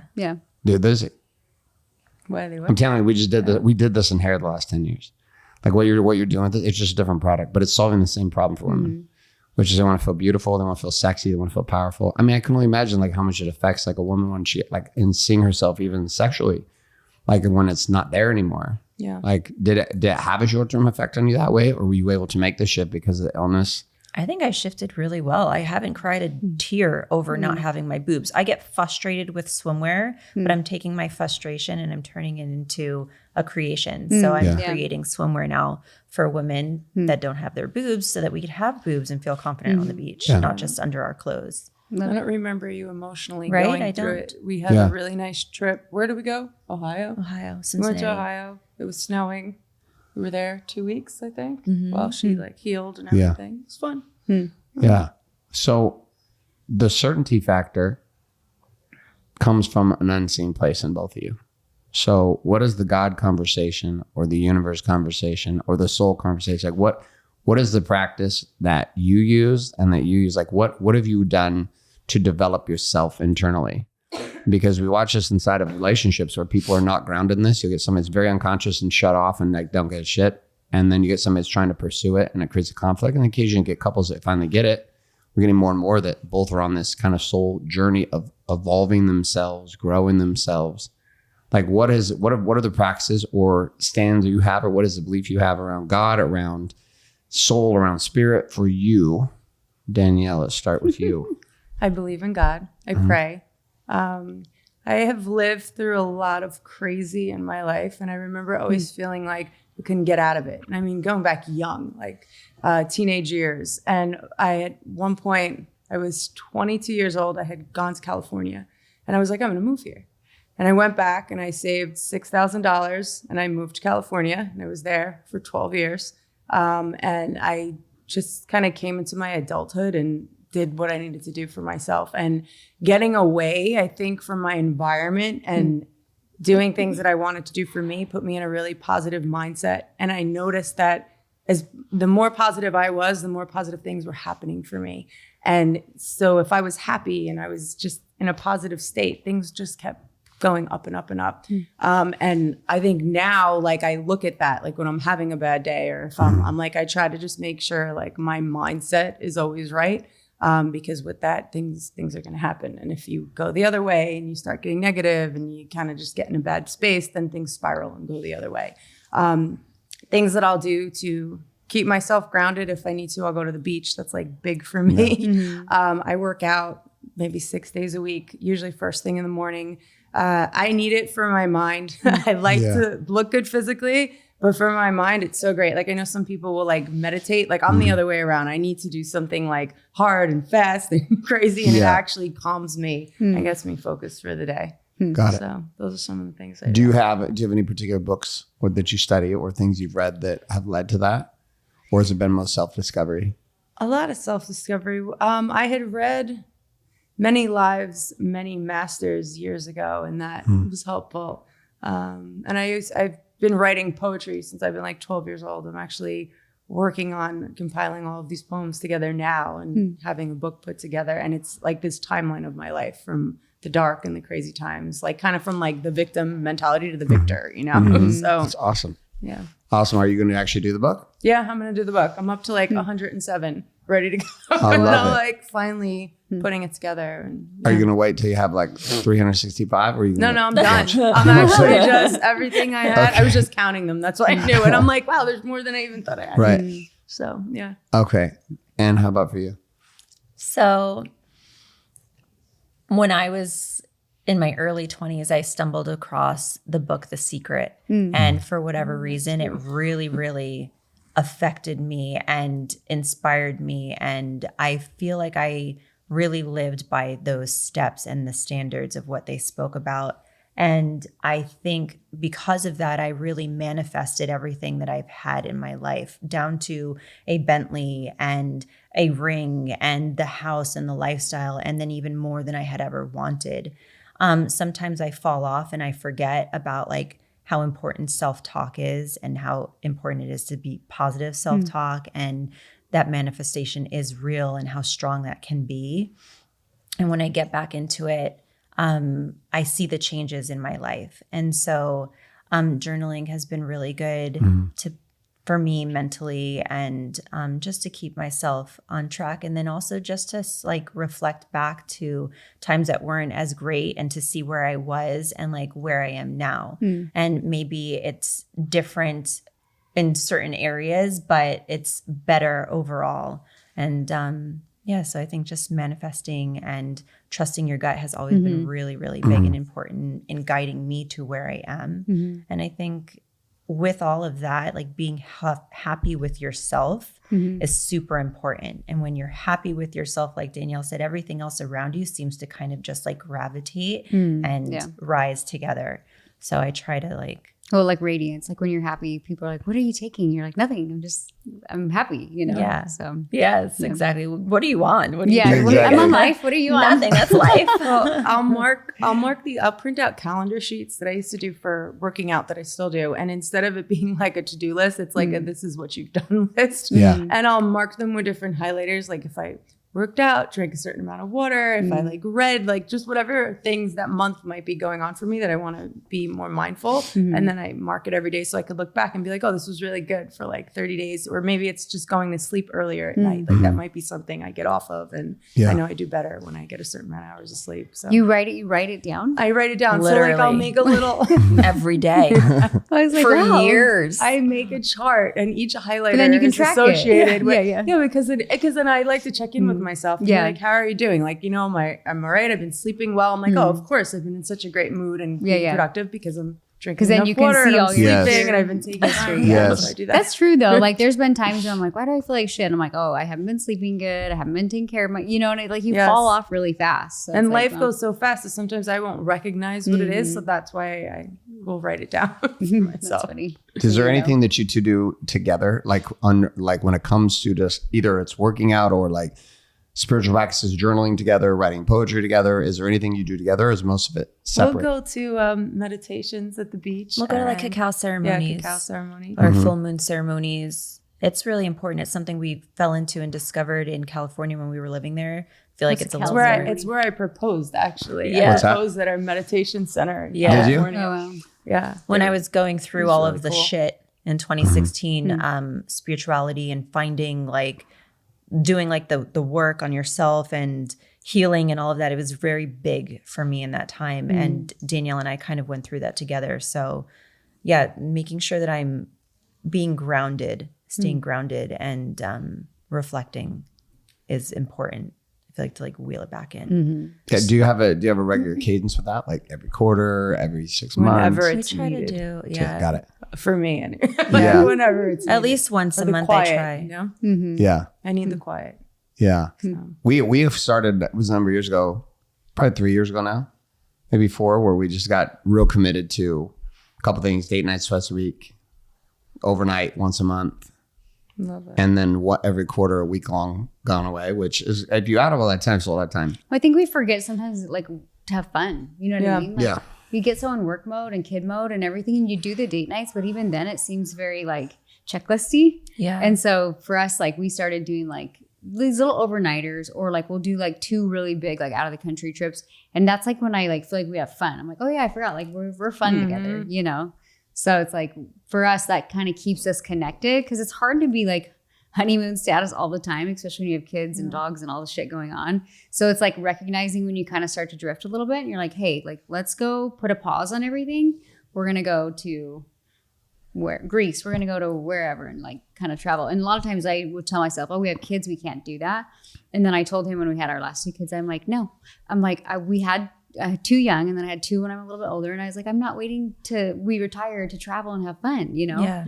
So it's like, it's important like for us to live life now, even though the chaos is always going on, you know, because it's always, that's just how life It'll is. always be. Yeah. Yeah. We just went to Curacao after Christmas. And I think for the first 48 hours, we slept on the beach, the two of us. We did nothing. And I'm like, we're fine. We're great. I'm like, I don't know why we ever get into anything. Like, we have nothing wrong with our actual relationship. Yes. It's just all the noise. Yeah, exactly. 100%. So it's like you forget. Like you're like, when we go on vacation, I'm like, oh yeah, I like you. Yeah. Oh, hi. We'll be like a couple of days in, and we both get to a place about day 3 or 4 where we forget we have businesses. We forget we have kids. We gotta do forget that. we have anybody. Same. We're just Emails, what's that? like, hey, you're great. Come on, let's go. Let's go again. Let's go do this. Let's go again. Let's go do this. And it's fun. And then it's always the weird thought coming back on the flight. And for most of my guys, the same way. They're like, bro, if we were just on vacation all the time, it'd be awesome. Yeah, but it's not reality. But Exactly. not reality. That's what I say to Danielle. No, it's reality. fine. Why can't we go to an island and just call it a day? Like, I'm fine doing But that. it's like we crave structure too, though. Like there's been times we went on vacation, I'm like, oh, I'm ready to like get back and like get on a routine, you know? So it's like finding that balance. Cause even like during the holidays, I get like antsy. I'm like, can January come? Like there's too much. I need to get back on my routine. But I think routine's good and running a business is good as long as you have those moments as a couple that you're like, we got to check out from everything else right now. But. Okay, so 2 more things and we're going to wrap. But give me this one. Talk to me about the story behind the clothing line. Why are we doing this? So it's started, I think I was saying earlier, because I feel like there was a need for it. Like if I want to wear clothes, I have to find brands that carry an extra small in men's, and sometimes it still needs to be tailored. Like if I get men's pants, they're going to be cut too narrow. There needs to be room in the hips. So for me, it started there. And then Jen wanted to like put her design on certain pieces. She has a background in like the fashion industry. And what we started doing while we were creating this is the 2 pieces started kind of blending together. And we're like, this is so interesting. Like I would try on something she was sampling that I would never wear, but it would look cute on me, but worn differently than she would wear it. So then we had decided like we should just stick to, for the most part, like the same color and the same material. So people have that options. Like it's not sold as a set. So if you wanted to purchase like a hoodie and leggings or a crop sweatshirt, but then the sweatpants that are more androgynous looking, you can do that. And it's kind of like a unique way to like create your own style. Because everyone's style is so unique. And so we just wanted to offer pieces that you could really like one-stop shop to like put your unique design or. Yeah. And we have like a lot of men purchasing the cropped shirts, which I originally thought like that would be for women in it. Yeah. And then like I was like, Jen had felt like the sweatpants were a little more masculine, but then we have so many boy moms who are like, this is awesome because it's like a deep zipper pocket. Like I could put everything in the pocket. Like women's sweats aren't like that. The pockets are shallow. So we're kind of like learning, I think, as we go. Like we're surprised. Like it went down to different people we weren't expecting. So. I was like thinking about our 2 teenage daughters. Like they wear like triple XL all the time. I'm like, these are like so little, and they have like these giant. I love the pants. Well, it's all, and I didn't even think about that. Yeah, all our sweats come with like deep commando zippered, pockets and great stuff in the back. Put my cell phone. You girls are just like nothing. It's like no, you don't fit anything on those aloe pants. And if I buy like a small men's sweatpants, like I like my hips, like it's so tight, but everywhere else is big, and I'm like, this isn't gonna work. Yeah. So. Then you have to go like way bigger in order to get it. Is the clothing line going good so far? Yeah, it's been going well. And most of our items are 100% cotton, and the packaging is compostable. And what else am I forgetting? No. But it looks like nice quality. Like it's good quality. Yeah, it's like, got the hoodie right there. Everything, wear it, wash it, abuse it, and then we'll go to production. Is it mostly like comfy stuff and just like So yeah, we started with athleisure. We've done some, I guess, more like workout. Yeah, a little bit like some tanks, some active wear. Yeah, active wear. That's and eventually we'll do some swim because Danielle likes to wear like a. What is it called? Like a sports bra style. I'll go get Versace sports bras and then wear that as your suit. Have them like tailored in the back so they pull up more. And then I'll buy the men's bathing suit shorts and I put together like the short ones. It's really cute. Yeah. So she likes that, and I like the little tiny bikinis. And so for this line, like that's what we'll do. I'm not going to focus on like the top booby stuff. Yeah, like this line is just string bikinis and cute. So I love it. Yeah, like it all pairs, like couple clothing, I guess, in a sense. Yeah. Well, that's kind of the style. Like I said, like my girls are sometimes in like skimpy, and then I'm like, what are you? Are those dad sweatpants? What are you wearing? No, they take my girls take my stuff as much as they take their stuff. Literally, like half my closet's gone all the time, and they'll show up, and I'm like, Those are mine. Yeah, what are you wearing that for? They'll steal your clothes. Yeah, it's a style, huh? It's like what do they tops. say? It's it's all about how you style it, though. Like you'll wear It's the Riz. Yeah. It's, The Riz. The wow. Riz. There's all sorts of words. Skibbity toilet. Does that Oh go god, on, my or- girls like I'll joke around. I'll take all their keywords and I'll just roll them completely inaccurately. No, but the just like funny the thing whole is time. when no the- cap, when the cap, word- Riz, bet, But period. the funny thing is when Oh that my word's not God. popular anymore, they're like, That's ew, really did you just say Riz? I'm like, is that not cool anymore? I said mid in the wrong context. Oh, and yeah. I got so much shit for it. I'm like, I thought in the middle, he's like, no, that's not mid. I'm like, I don't know. Yeah. I tried. Isn't it fun? Is mid being cool? We don't know. Isn't it fun that we're in a place in life where like we literally have children who have language that we don't understand? And it Yeah. doesn't I'm make like, any when sense. It makes you That's feel so old. old. I'm like, I'm Yeah, still I know, cool. yeah. Like, I'm still cool. I'm Yeah. cool. Well, your trash talk needs some help. We know that. not I had to trash tell her talker. to stop giving Nico advice to go to school with. I'm like, don't say that to someone. You're gonna get someone's gonna make fun of you and beat you up. Do not listen to mom anymore. Well, we have one slight challenge in our house. It's all Danielle's fault. No. No, we have influential teenagers. So we live in a very authentic house, which is like we're going to fight in front of the kids, and we're not going to fight. We don't care, and we're like kids can be expressive and be who they want. This comes with a huge upside because there's lots of authenticity. This comes with the downside, which means there's lots of language and there's lots of other things come on. So I'm sitting there at volleyball, taking my daughter to volleyball practice, and the 5-year-old is going with me, and I have a 13-year-old. We take him to volleyball, and Ruby is spicy. She's at 13. She's in this super awesome, and then she's like, She's Who is the hormonal. So you're monster? like, whoa. and then awesome, and then the monster, and just like, okay, we're not sure we're getting. And she teases the shit out of her 5-year-old sister. Yep. So she gets in the front seat, and she's pushing her and like talking shit to Isla. And then Isla turns and goes, Ruby, stop being such a bitch. And I was like, then she gets into the back seat of the car and she goes, Dad, fucking teenagers. Wow. Oh my God. I'm like, oh my God, whose children are you? I know. great. It's- Then our in-laws are here, and my mother-in-law's here, and our 3-year-old gets in a fight with the 5-year-old. And my mother-in-law is very conservative and very conservative. And my 3-year-old looks at the 5-year-old, and they're fighting back and forth. And she goes, shut the fuck up, motherfucker. Your 3-year-old? My 3-year-old. I always now I My have to like 3-year-old. you're gonna get someone perfectly that placed. And she looks at me, I go, wait.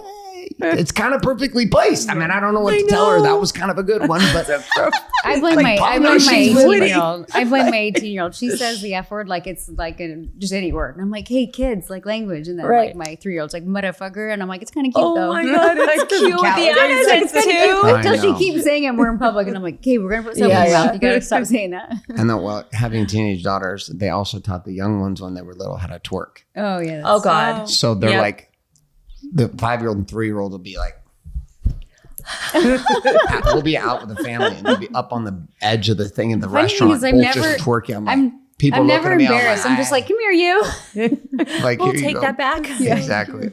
So you two moving forward, what's the thing you're most grateful for? Like, just if you look back at this the last like 7 years, you two been together, what's the thing like from both of you that you feel like, man, I'm just like so grateful this is part of our life, or we've pulled this off, or we've accomplished this. I think one of the hard parts in creating anything and building anything is that we don't look back.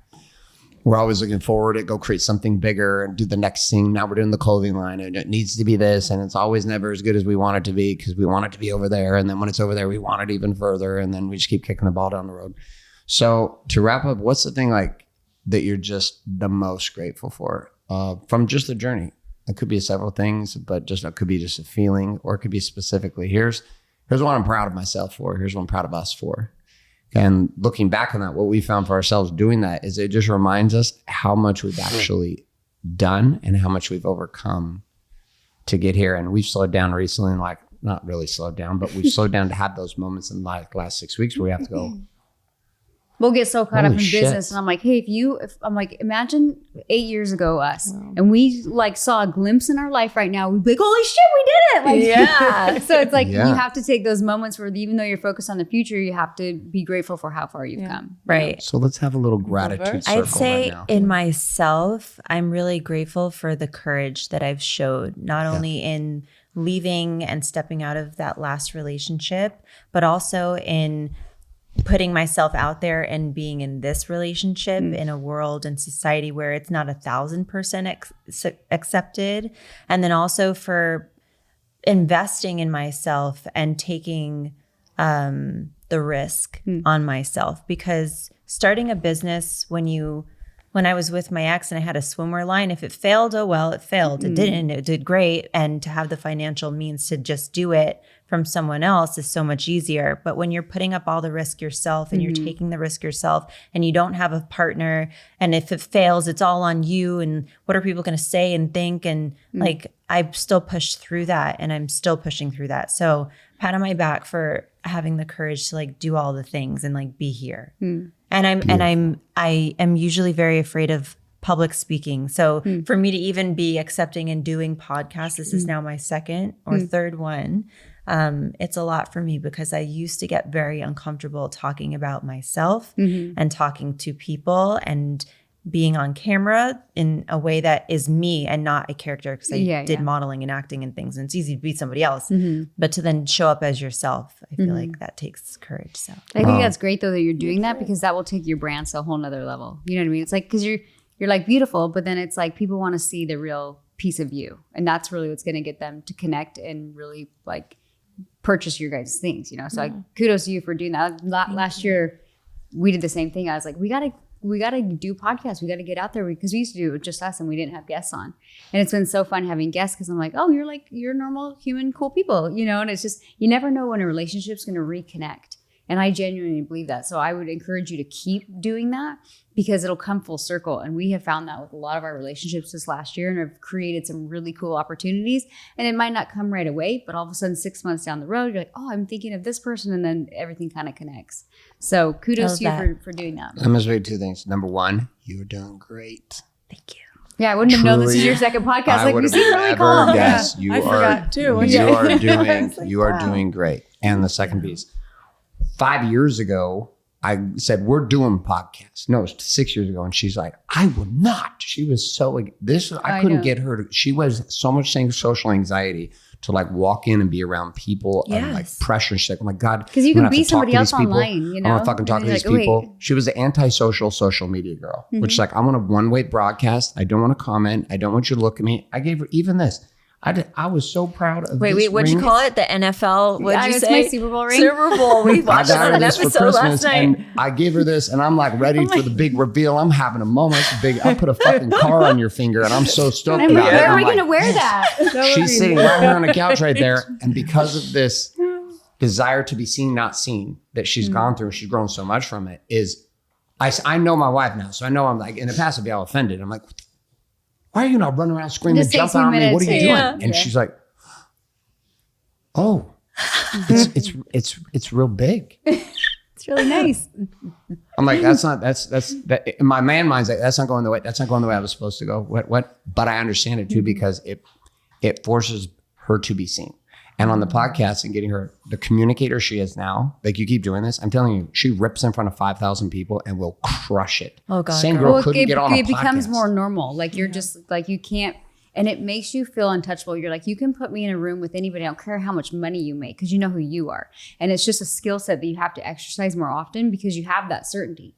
And so for me, it was like, just getting out there and speaking, being more comfortable. Like now I could go speak on a stage and meet people that are like really incredible people. And I'm like, cool, I'm going to be me, you're going to be you, you know? So shit, I'm telling you, you two should do a show together.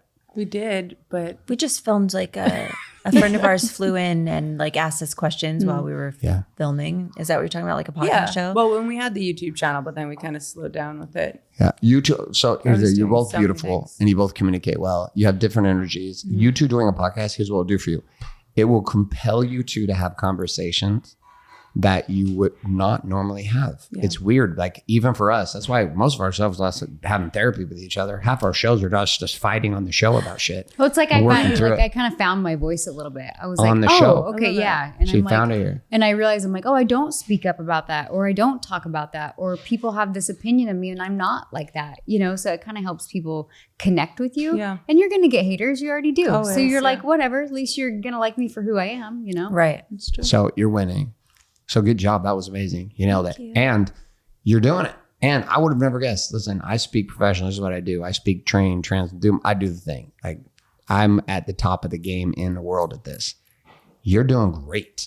Thanks. That was fucking amazing. Like I told you from the time you first started sharing, And it's not often you have very beautiful women or powerful women. And they struggle with this certainty in their energy when they start speaking. They can look beautiful and you look at them and you're like, God, you're beautiful. And then they start talking. You're like, oh, just not a lot of belief in yourself. And it's sad to watch, right? You have it. Do a show together and put the dogs on the floor and life's going to work great. Get a Jada, put the dogs on the floor, do a podcast. We're like, these lines are going to fucking rip. So great. I love it. You're up. Gratitude. Well, when Jen was talking about the public speaking, I remember feeling that way too, right? When we first started doing direct sales in 2020, we both had that issue where we were like so nervous. And I was thinking to myself, I actually wasn't nervous coming here today. Like, it was okay. So I'm grateful for that. I'm grateful for the life that we have created and built together. We are doing all of the things that we said we were going to do. And I feel that we are going to continue to do that and expand for 2025. So I think that's probably what I'm most grateful for, that when we have a vision to do something, that we are able to come together and push it forward and make it happen. And I'm grateful for my resilience and all of it. Yeah. Well, I see the same thing in you. I see the same thing. It's fun. It's like I see a piece of me in you, like so much of me in you. Oh, same. And I'm like, I just watch you. I'm like, I get it. And I get the game and what you're building and what you're committed to. Like, keep going with this. Like, it just, you two have made so many shifts and changes in the last 6-7 years. It's just a lot. It's a lot of shit. A lot of moves, a lot of directional changes. It's a lot. And we didn't get where we are because we had it all figured out. Shit. Most days we were like, to go. I don't even know if this is going to fucking work. Like, and then our relationship had problems, but the business, getting a Jada will make, I'm telling you, just trust her from the depths of my soul. It will help you too so much because it creates this allows a more frequent connection to be there, because this other thing that always gets in the way of people doing business together, which affects everybody. That's why we ask it, because like it affects every couple that's building something together, where we're crossing the money game with like the marriage, and it's like so much all at once. So where do we go for the clothing line? Where would we go? Do we have anything online right now? Yeah, tell the listeners where they can go. So you're going to go to www.shopaligned.com, ALNALGND. Okay, Shop Aligned. I wasn't ready. Shop Aligned. If you just go to our social medias and you were to search them, they're going to be the links in bio. Okay, those they'll be there. Yeah. Okay, so we'll put all the information. Put all the right links there. Yeah. Danielle won't put the links there, but our teams will do that. That's too much detail. Okay, so social media, where are we going for you? My name? Your IG? Danielle Tortorello. Okay, Danielle Tortorello. I like it. Can you say Tortorello? Tortorello. Did I say it right? I was trying to bring out Italian. Tortorello. Okay, got it. All right, and then my name as well, Jennifer Stano. Okay, perfect. And they can find the links to the bras as well as the clothes. Yeah, we have a page for Aligned and for Original Self on Instagram as well. We both also have platforms on TikTok too. For TikTok Nation. And the Did you panic for 10 hours? No. I went and joined that Red Note real quick. It was awesome. She was already on it. It's the Chinese app. I'm like, you went to another Chinese app? Can't understand a thing, but it's cool. My kids, our 17-year-old was like, when it went down, it was like, TikTok's gone. Trump's president. We lost TikTok. And then she's like, she deleted her app. She deleted it, yeah. Why? So now because she was like, oh no. Yeah. She deleted her TikTok account. And she's like, I guess it's over. Delete. She's super fast reactionary to shit like me. She's like, but she said she can't download it now. She can't. Well, yeah, I've heard that. Deleted it. Yeah, she deleted it. You could, once you delete it, you can't get it back for some weird reason. So if you had it, you had it. Our 13-year-old's looking at her going, I almost did, so but I have dumb. like no followers on TikTok. I was like, I don't care. Our 13-year-old's more strategic about it. She's like, I knew it was coming back. I talked to Amber. Amber's like, it'll be back in 5 hours. And it was.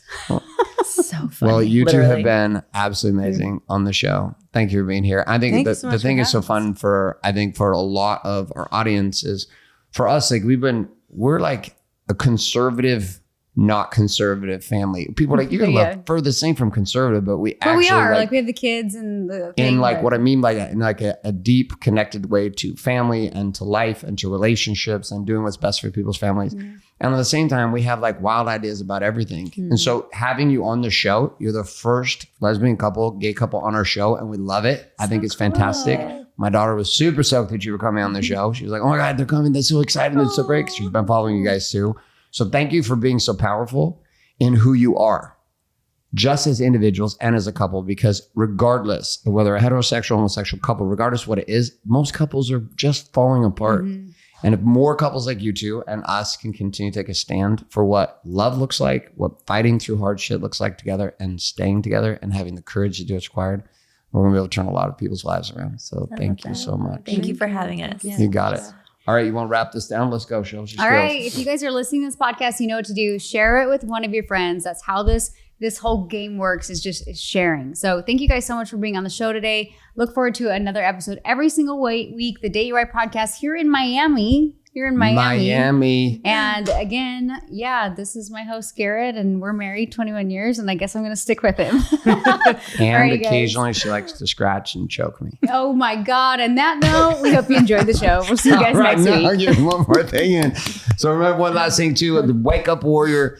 Listen, everything we do here is under a foundation of truth and pursuing truth at all costs. We have tools and support and resources for men and women, predominantly men that use our tools, but ladies, you're welcome to join us. Go check it out at wakeupwarrior.com. We give some free trial to check out some of the tools that we use to keep ourselves in power and keep building massive lives together. That's bringing this wrap here and this show to a close. This is another episode of the Date Your Wife podcast.